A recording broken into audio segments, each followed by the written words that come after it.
幸不辱命。好孩子，你是我们侯府的大恩人。夫人不必如此，大长公主的伤口若2日内不曾发溃，才算逃过这一劫。九娘子，可否在府中多留几日，加以看护？岳某将感激不尽。这本是民女应做之事。哎，来人，把梅园给九娘子收拾出来，一切用度比照郡主的令。是，可以进去看看了。好，快。九娘子，请坐。拜封沏茶。是。多谢世子殿下相助，如今完璧归赵了。寒月在我手，无非是防身兵器，而你却可以治病救人，给你才是物尽其用。寒月之才冰清玉洁，殿下既慷慨相赠，那民女定不辱寒月之名。那日听闻九娘子提及沈四卿的大理寺校正洗冤录，我便找来他的著作拜读，发现沈四卿断案的确是鞭辟入里，见微知著，实乃一代青天呢。盛名之下无虚实，沈一大人在地方上为官多年，见识也必有独到之处。沈四卿说，刑狱之事，乃是正清民安之基石，燕某一深以为然。只可惜，说起刑狱之事，那民女何时可以着手侯府的案子？哦，我已约了霍知府，明日重检。如此甚好，请恕民女还要照看大长公主，改日再向殿下请教。燕某疏忽了，请九娘子自便。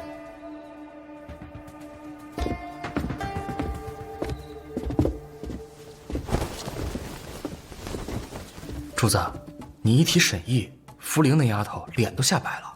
他们不愿与我多说，可为何会对自己崇敬之人如此讳莫如深？小婉儿，你这回不但帮霍怀信抓住了魏武，保住了乌纱帽，还助他官升大振，这下他必定后悔当初推了你跟霍宁的婚约。我现在啊，只求尽快检验尸身，其他的都与我无关。霍怀信倒是保全了自身，可我价格还不知何时才能脱罪呢。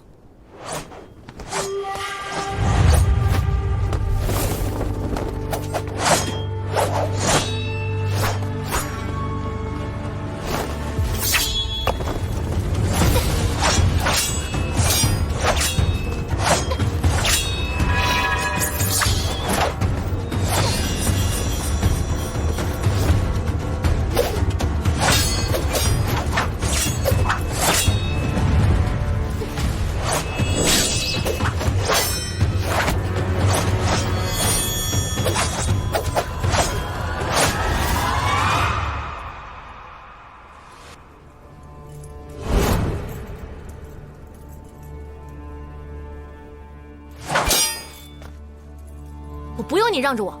在下并未受伤，只是心绪不宁，确实难敌郡主。小时候一日不落葬，我就想去陪他一日。我能为他做的只有这些，我只希望能早日带他回家，让他入土为安。我们岳家何尝不是这么想？还好有小婉儿帮忙，真凶很快就能找出来。真的？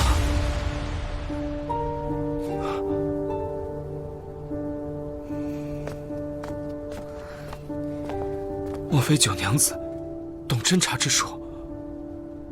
我只是会一些医术，帮府衙做些力所能及的事罢了。无论如何，魏某都感谢九娘子。只要还有一丝希望，魏某都深感欣慰。告辞。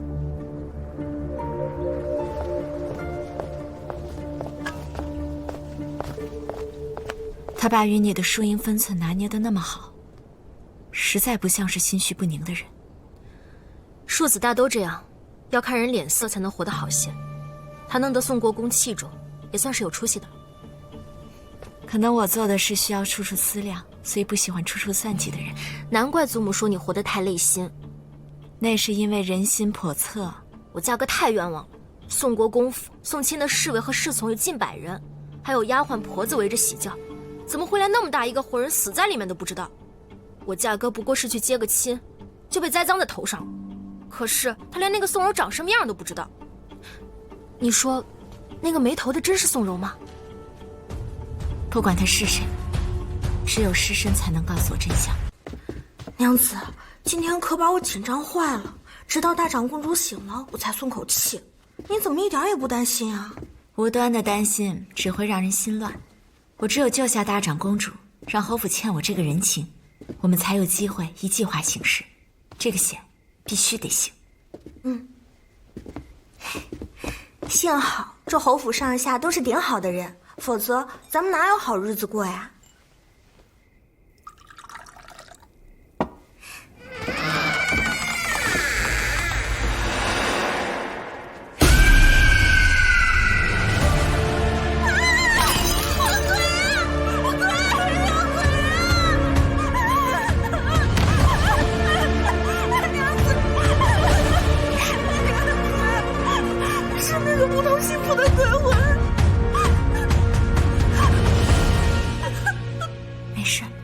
这个世上没有鬼怪神仙，不用怕。可是我明明看见了。你看到的不是鬼，是别有用心之人。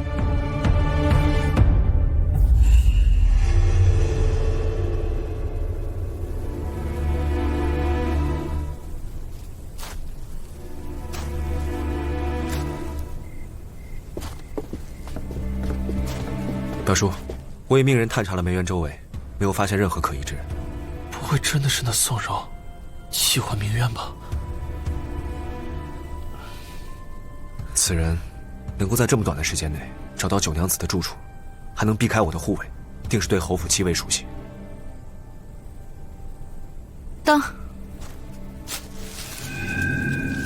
九娘子可有发现？行凶人虽已尽力遮掩痕迹，但殿下请看，这几株月季花丛，花瓣都已凋败，却都顺着同一个方向散落下来，可见是行凶人匆忙扶倒的。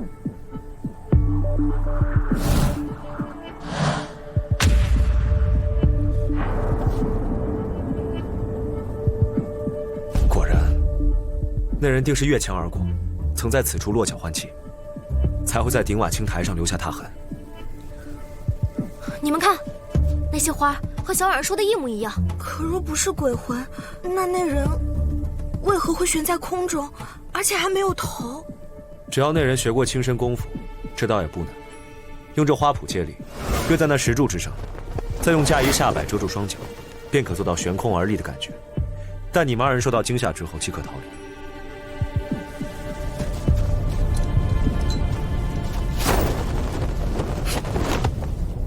我来吧。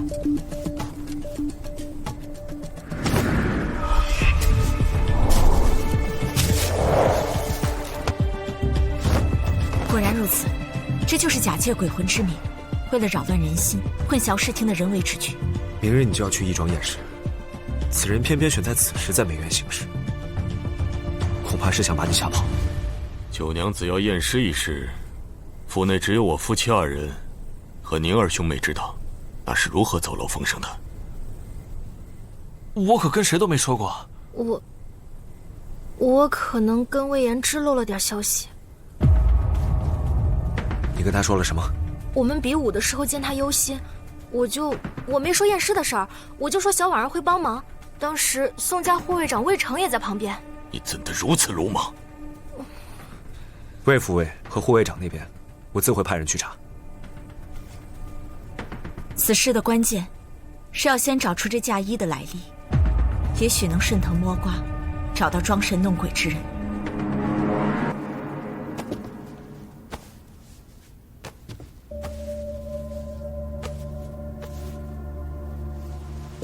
这嫁衣与死者的嫁衣样式相仿，色泽鲜艳，面料全新，上面的折痕犹在。樟木香味尚未散去，应是刚刚从香笼中取出的新衣。右侧袖口处有一处污渍，尚不知是何物。娘子，那块污渍应该是松烟墨。松烟墨，为何？我学女工时曾经专门认过面料，这嫁衣应该是萧红纱，号称百污不沾，唯有松烟墨才能染上痕迹。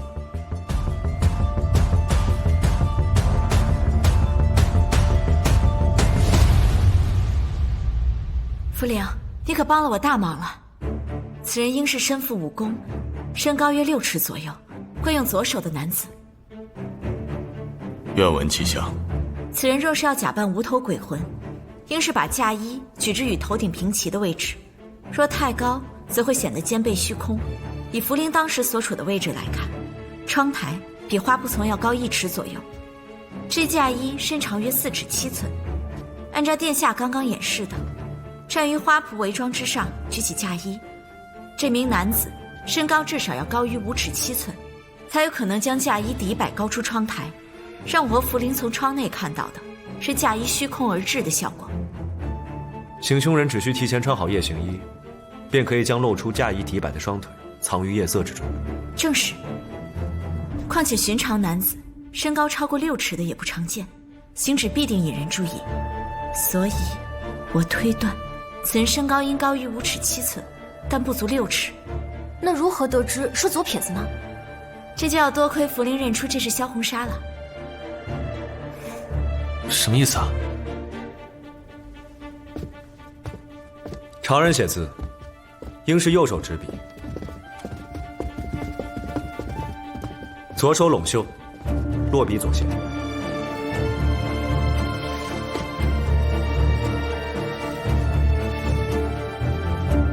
可惯用左手者，则为左手执笔，右手拢袖。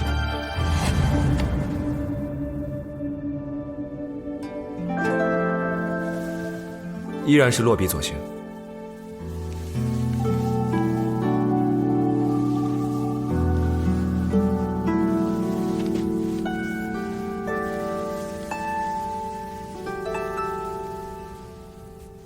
右手袖口才会沾上墨渍。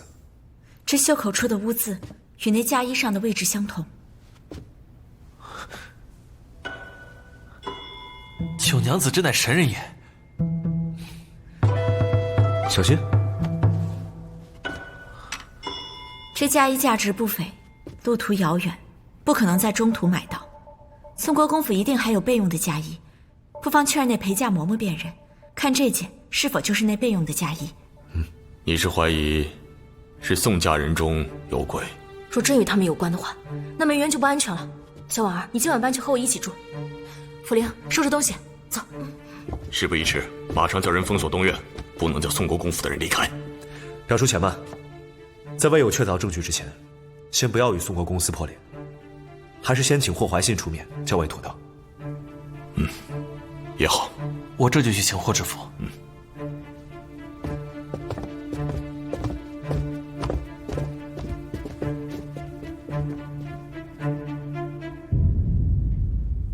你们分2组，在东西耳室单独问询，问询后将他们送回归处。途中禁止交谈。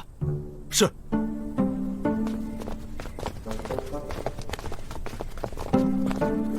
快去！是。殿下，我已经安排妥当了。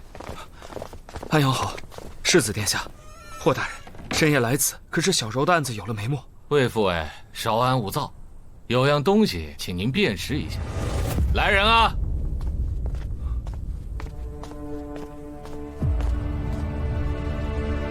这是小柔的嫁衣。霍大人，未得宋国公府首肯，为何煽动小柔遗容？魏副尉，你怎能一眼就认出这是宋娘子的嫁衣？我与小柔同行千里，朝夕相对，对这嫁衣样式再熟悉不过了。更何况，这样式乃是国公夫人亲自挑选的流战白子，由京城锦绣坊用金线绣制并嵌以碎宝，全大洲仅此2件，我又怎么会认错？果然有2件，魏副尉，那另1件在何处？自然是由裴家的嬷嬷收着。怎么了？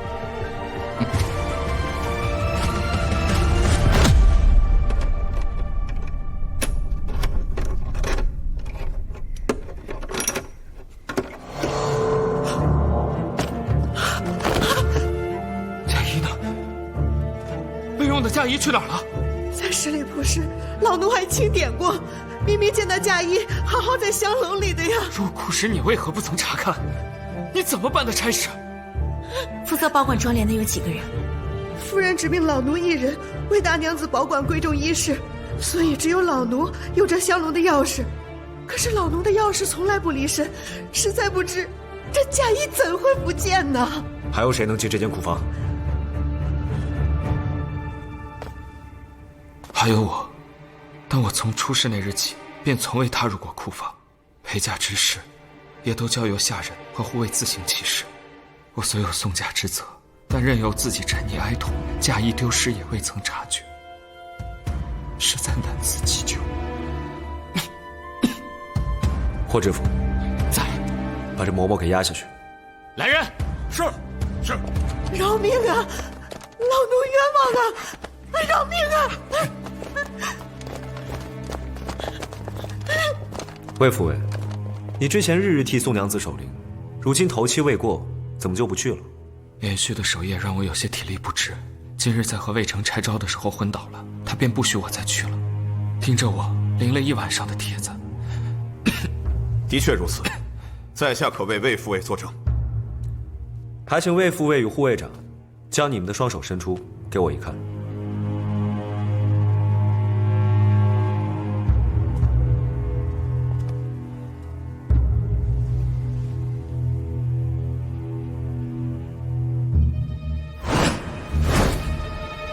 魏副尉，请掌心向上。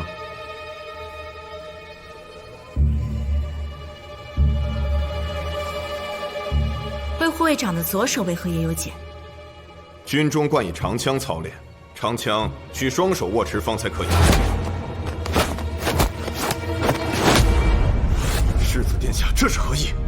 得罪了。护卫长所言不差，他的确不惯用左手。魏副尉平日可也喜欢书法，在下心情不好时，便会临帖，这是自幼替嫡兄受罚养成的习惯。魏副尉既身体不适，就早些回去休息吧。那嫁衣之事，放心，严某自会将调查结果告知霍大人。多谢世子殿下。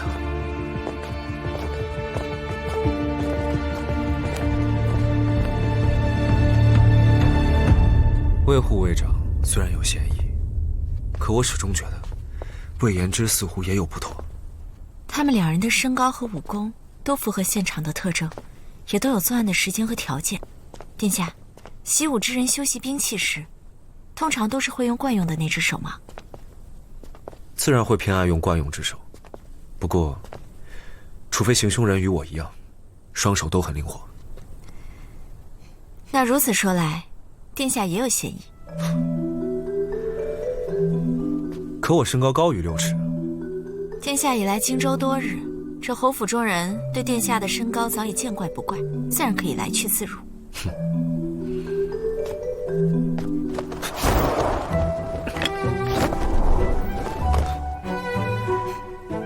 我若越墙而入，又怎会留下痕迹？九娘子可还怀疑我？行狱之事虽看重线索，但也重情友。殿下是指挥千军万马之人，自然不屑于装神弄鬼。殿下不用担心，这些小把戏还吓不到我。明日我定要剖尸检验。不过宋国公府对剖尸检验一向很是抵触，霍怀信又一贯练权为上，若是明日剖尸检验遇到阻拦，不必担忧，我自有对策。多谢殿下。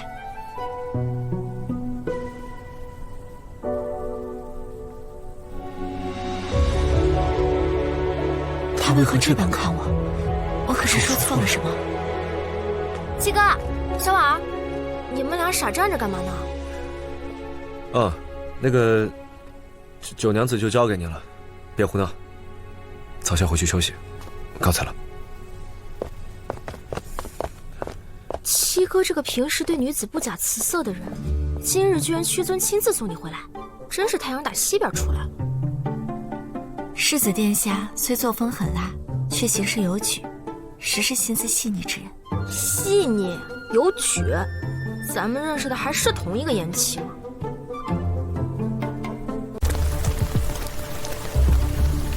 父亲，许河已经安排好了，你先进去避避雨吧。我在等候高人。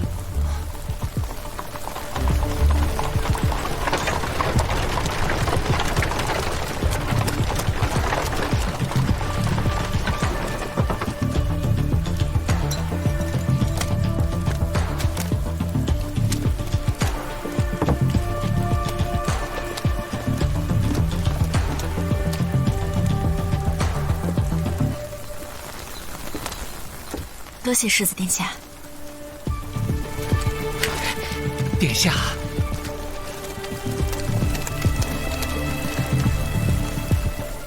怎么会是他？绝不可能！父亲，您所说的高人就是秦九，他跟那宅女子怎么能懂得验尸？父亲别被他骗了。犬子不懂事，世子殿下，九娘子莫怪，莫怪。霍公子，秦九娘子是否真的懂验尸，自有我做担保。无妨，民女稍事准备，大人请自便。福临，箱子，你在这儿等我。走。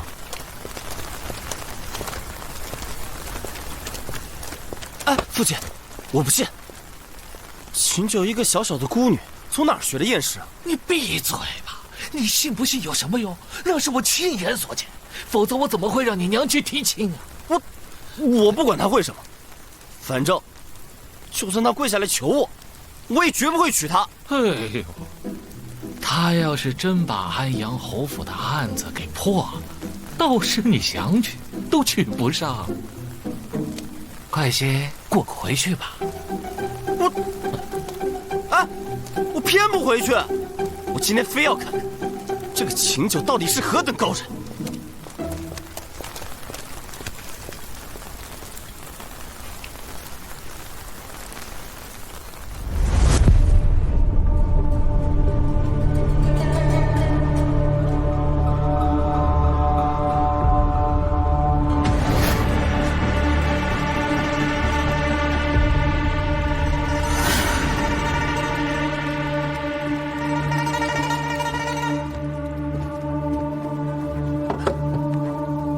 九娘子，器具也按照您的要求备好了。辛苦了。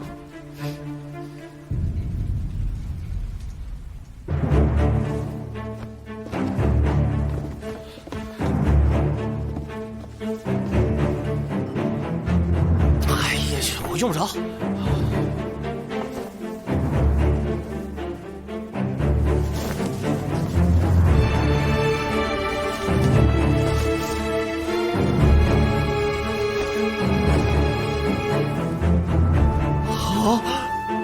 厅内禁止喧哗，若有不适者，现在就出去。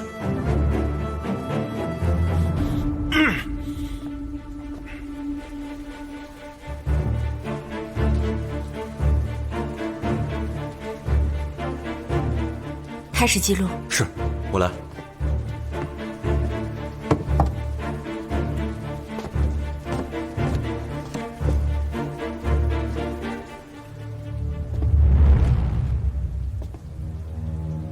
记：死者，女，身长约5尺2寸，因头部缺失，暂无法确认死者身份。徐仵作，你在此前可曾整理过死者衣物？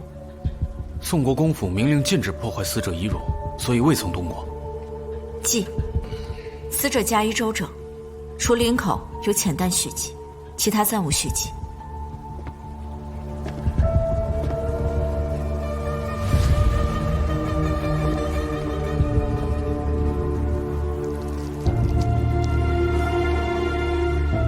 颈部有蛆虫，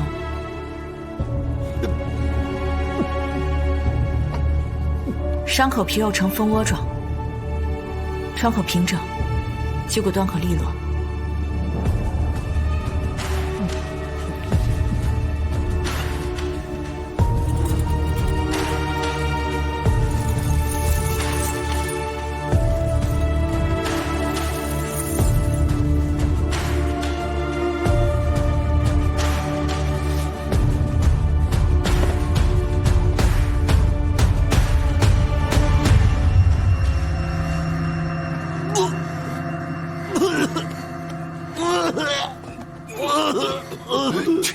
带他出去。记：死者全身出现尸斑，下腹处有明显鼓胀，小腹、私处及腿面臀后侧有暗青色皮肉变动，未见其他伤处，应于鼠约死亡，距今有6、7日左右。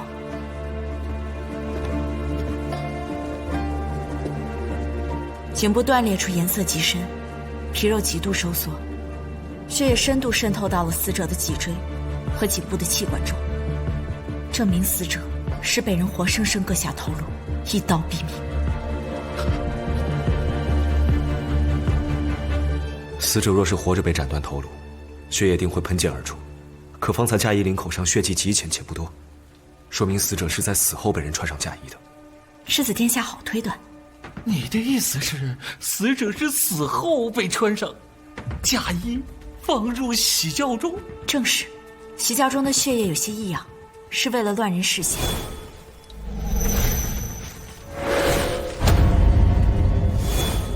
死者的遇害之处另有所在，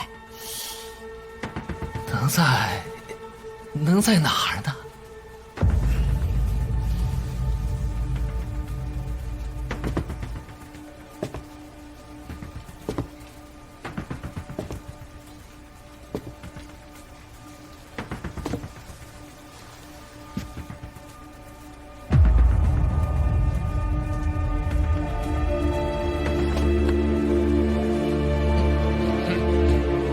聂子，哎，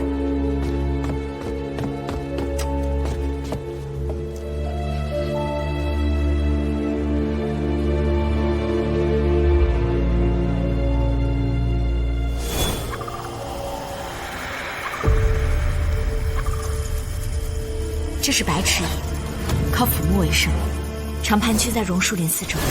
荆州附近可有榕树林？我来荆州时，最后一站休憩地十里庙附近就有榕树林。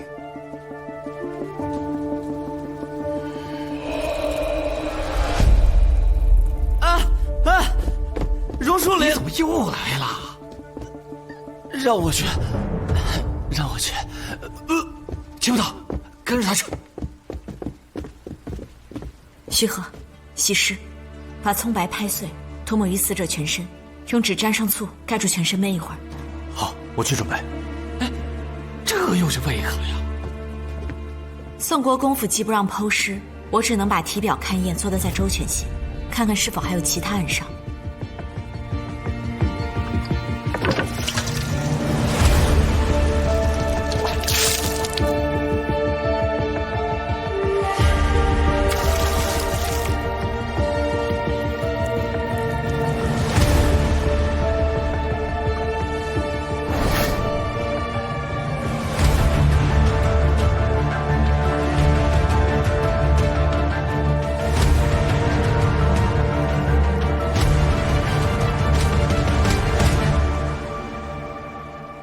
死者所用的扣单是京城的丹华扣，此物甚为贵重，多为京城勋贵家女子喜爱。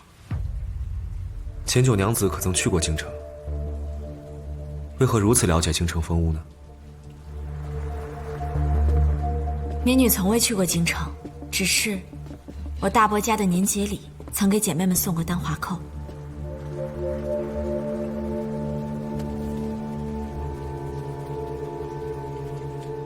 死者的右手柔嫩白腻，左手中指的第二关节和大拇指关节处都有厚厚的茧。宋娘子是否善琴？我早已派人查过，据宋国公府的下人说，宋娘子的确善琴，在陪嫁当中也有一把名品古琴，可有不妥？只有积年累月的练琴，才会有这种茧子。这具无头女尸，很有可能就是宋柔。我真希望她不是宋柔啊！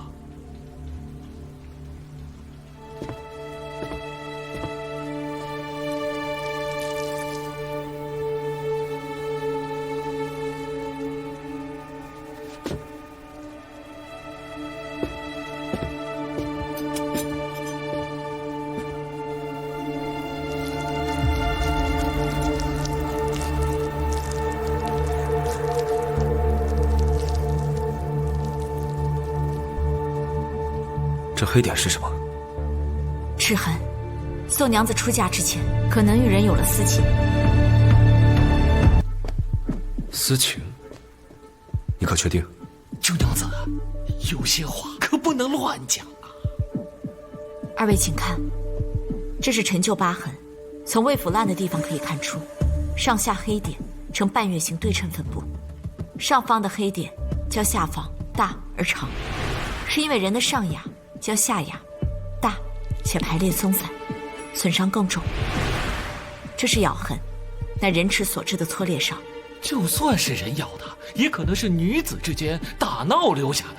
男子与女子下颌宽度不同，若是打斗所致，死者必定会反抗躲避，伤势和位置都会不同。是啊，再说宋柔是宋国公的掌上明珠，府上无人敢惹，更遑论咬伤至此。就凭一个咬痕就断定宋柔与有私情，这也太草率了。还有白痴蚁，白痴蚁靠腐木为生，鲜少攻击活物，只有死者曾裸身躺在蚁窝附近，才有可能在其私处发现白痴蚁。你说他会不会是被胁迫的呢？被胁迫为何不示警？真当宋家侍卫是死的吗？成亲当日，死者坐在喜轿中被抬入荆州城，只有趁前夜休憩时方可行事。若非亲近之人，他为何要在夜间独自前往榕树林？宋娘子如此惨死，庞大的宋家盾为何无一人察觉？甚至还有人在侯府企图装神弄鬼，扰乱我心智，应该都是宋家人所为。你说会不会是下面的人为逃避护送不利之罪，多方遮掩，也是难免的呀？大人所虑也不无道理。民女恳请霍大人准许剖尸检验，以找到确凿证据。什么？剖尸检验？万万不可！万万不可！那宋国公他绝不会同意的。霍知府，宋柔在几个月前就该进局备嫁了吧？若是宋柔婚前失贞，却还要嫁于安阳侯府，宋国公这是将安阳侯府的脸面置于何地，将圣意置于何地？此事事关重大，霍知府为官多年，该怎么做还用我教吗？我现在就重新排查宋家诸人，劝魏延之首肯剖尸检验，下官告退。此番宋国公与安阳侯府恐难善了，在未剖验之前，还请秦九娘子切勿将宋柔可能失贞之事外传。漏露所言示状者，杖100。民女虽非官役，但也知检验条例，殿下多虑了。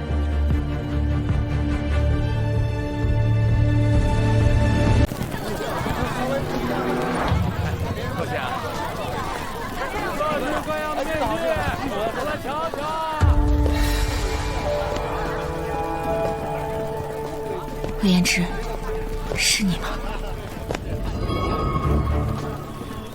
娘子，买面具吗？我们家什么都有，随便看随便挑啊。我要这个。好嘞。来，大家都过来看一看啊！太牛逼了！过来看一看啊！全答对的话，有机会得到小叶特别好的金的大奖啊！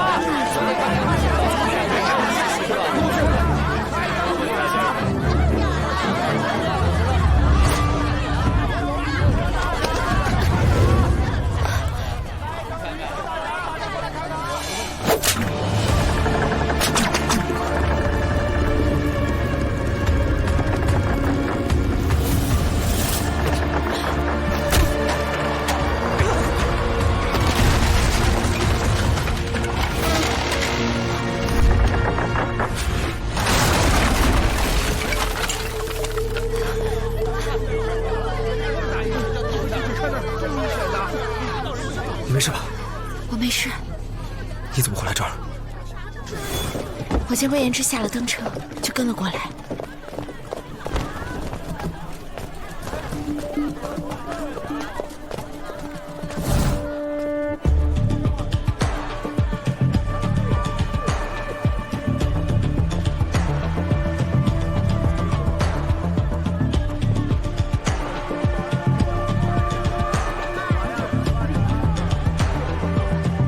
怕被他发现，就去买了面具，但我发现。那人好像不是魏延之，但确实不是他，他还在那儿听琴呢。不过你倒是大胆，这么多人也敢冒险，亏得有人说见到一戴谢之面具的女子，我才能寻到你。你怎知戴谢之面具的人是我？谢之善变曲直，这世间除了你，还有哪位女子会戴如此凶恶的面具？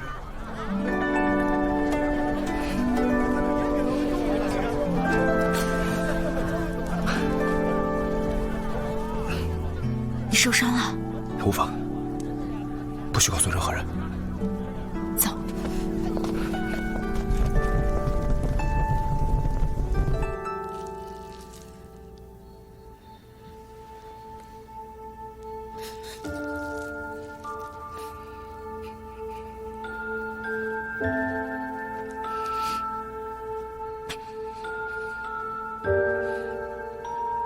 怎会伤成这样？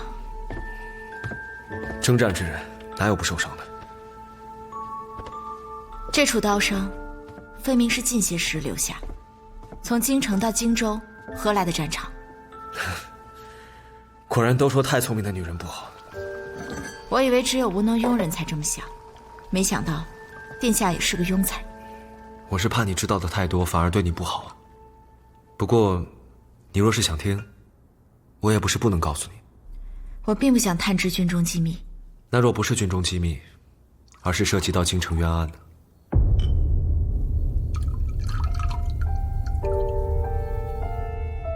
那也不必说与我听。殿下的伤，若再生半寸就成个废人了。这些时日，为何不说也不肯医治？伤口都已发溃了。我带有伤药，自己可以疗伤。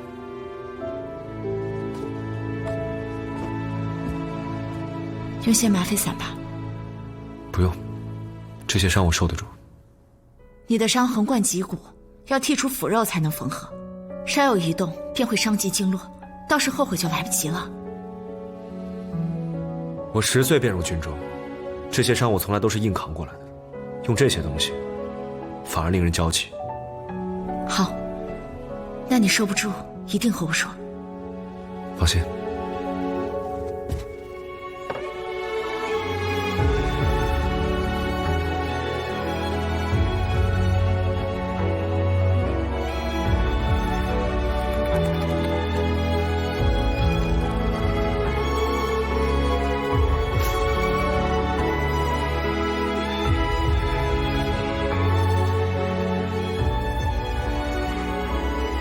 还请九娘子帮我配制一款金疮药，用于战场急救，只求见效快。见效快的都是虎狼之药，一般人怕是受不住。朔溪军堪称虎狼之军，用虎狼之药是再合适不过了。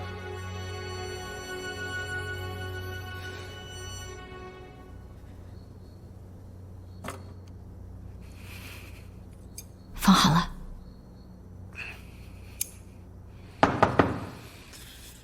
主子，属下有事回禀。进。主子，那登楼的底座确实被人刻意砍断了横梁，但引九娘子出去的人不是魏延之。事发时，他一直在天音楼听琴，琴师和掌柜皆可作证。宋府会武功的府兵有20人，目前都在府内，但是他们之前曾一起去过登试。小小的宋府府兵，竟是比军事还要纪律严明，连游玩都要同进同出，着实罕见。属下这就去收拾那帮家伙。站住！站住！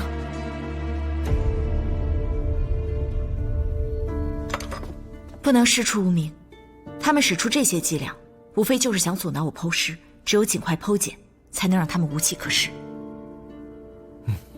白风，明日准你与宋府府兵打一场，只许小胜，不许速决。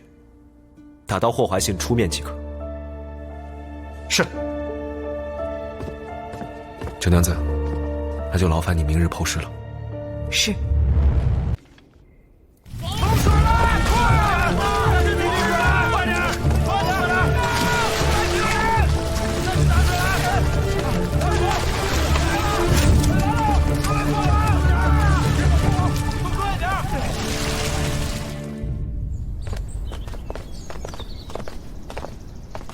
九娘子，昨夜义庄失火，东偏厅被连夜烧毁，那尸身，怕是检验不得了。世子殿下可知晓此事？主子一收到消息，就连夜赶往义庄，命在下在此候着，免得九娘子白跑一趟。那侯府的马车为何还在此处啊？主子担心九娘子执意要去。上车，去义庄。九娘子，那尸身已经被烧焦得不成样了。还能验吗？能不能验，得我说了算。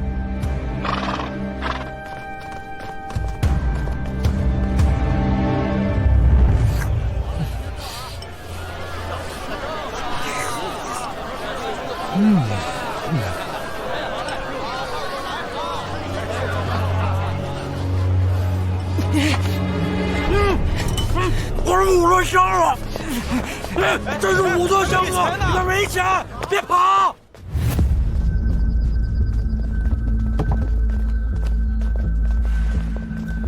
你果然还是来了。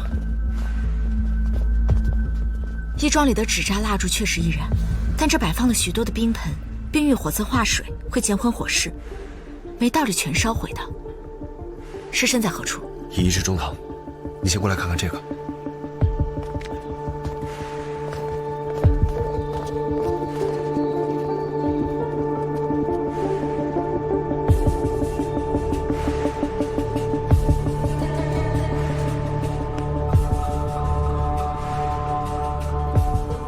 这什么味道？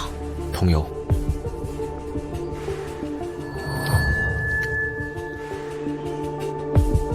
义庄里点的应该是酥油，果然是有人刻意纵火。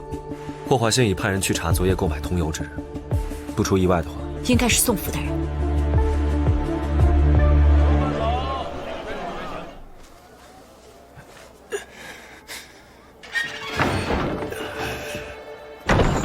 大公子，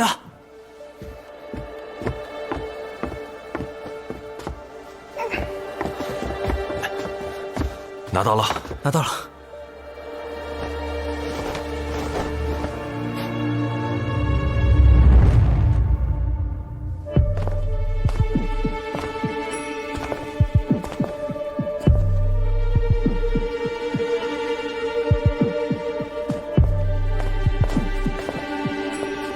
可还能验？尸身体表已呈黑色交加，不见皮肤观感，但剖尸主要是剖验其内里，寻找五脏间的痕迹，所以能验。只是徐和未到，工具还在他那儿。白风，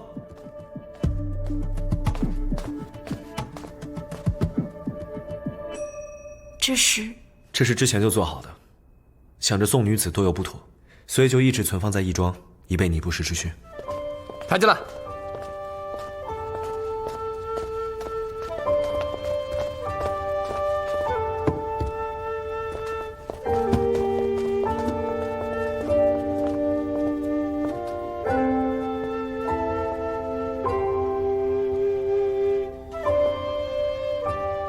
多谢世子殿下。你好好勘验就算是谢我，我来记录验状。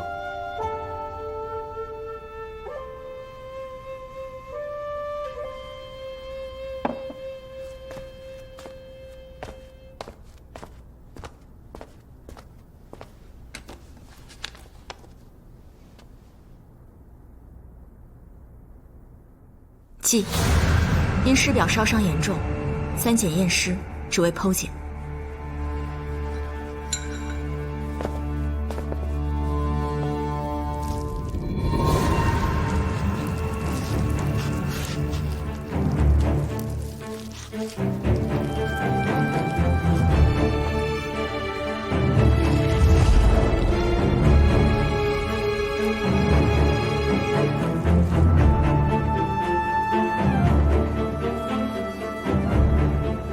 死者亡故近9日，护卫中只有少量残留物。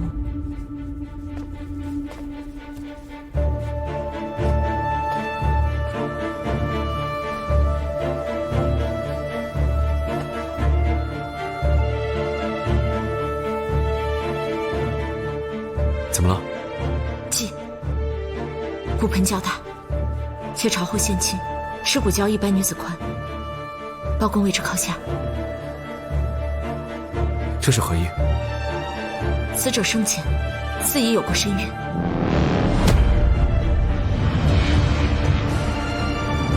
不会是验错了？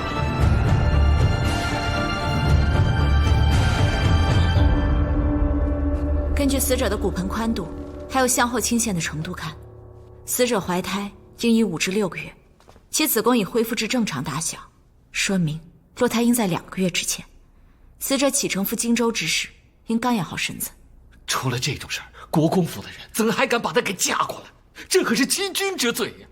宋国公敢如此行事，定是做好了万全准备。哎，殿下，这个是邮店掌柜所述昨天买油之人的画像。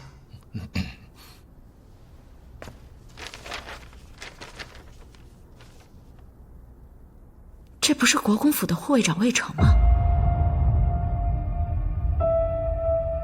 一个小小的护卫长，怎敢擅自毁尸灭迹？只怕背后是魏延之教唆，他依附宋国公给予的恩荫，如何敢不尽心竭力？魏延之说，他嫡兄与死者是青梅竹马，若没有摔断腿，他就是宋家之人。他这个嫡兄会不会就是跟宋柔有私情的那个？此事涉及闺中隐秘，宋国公定会找一忠心老成之人指导宋柔行事，让他在大婚之日瞒混过关。那个掌管陪嫁的嬷嬷，说不定就是宋国公安排的人。对，我这就派人去审问。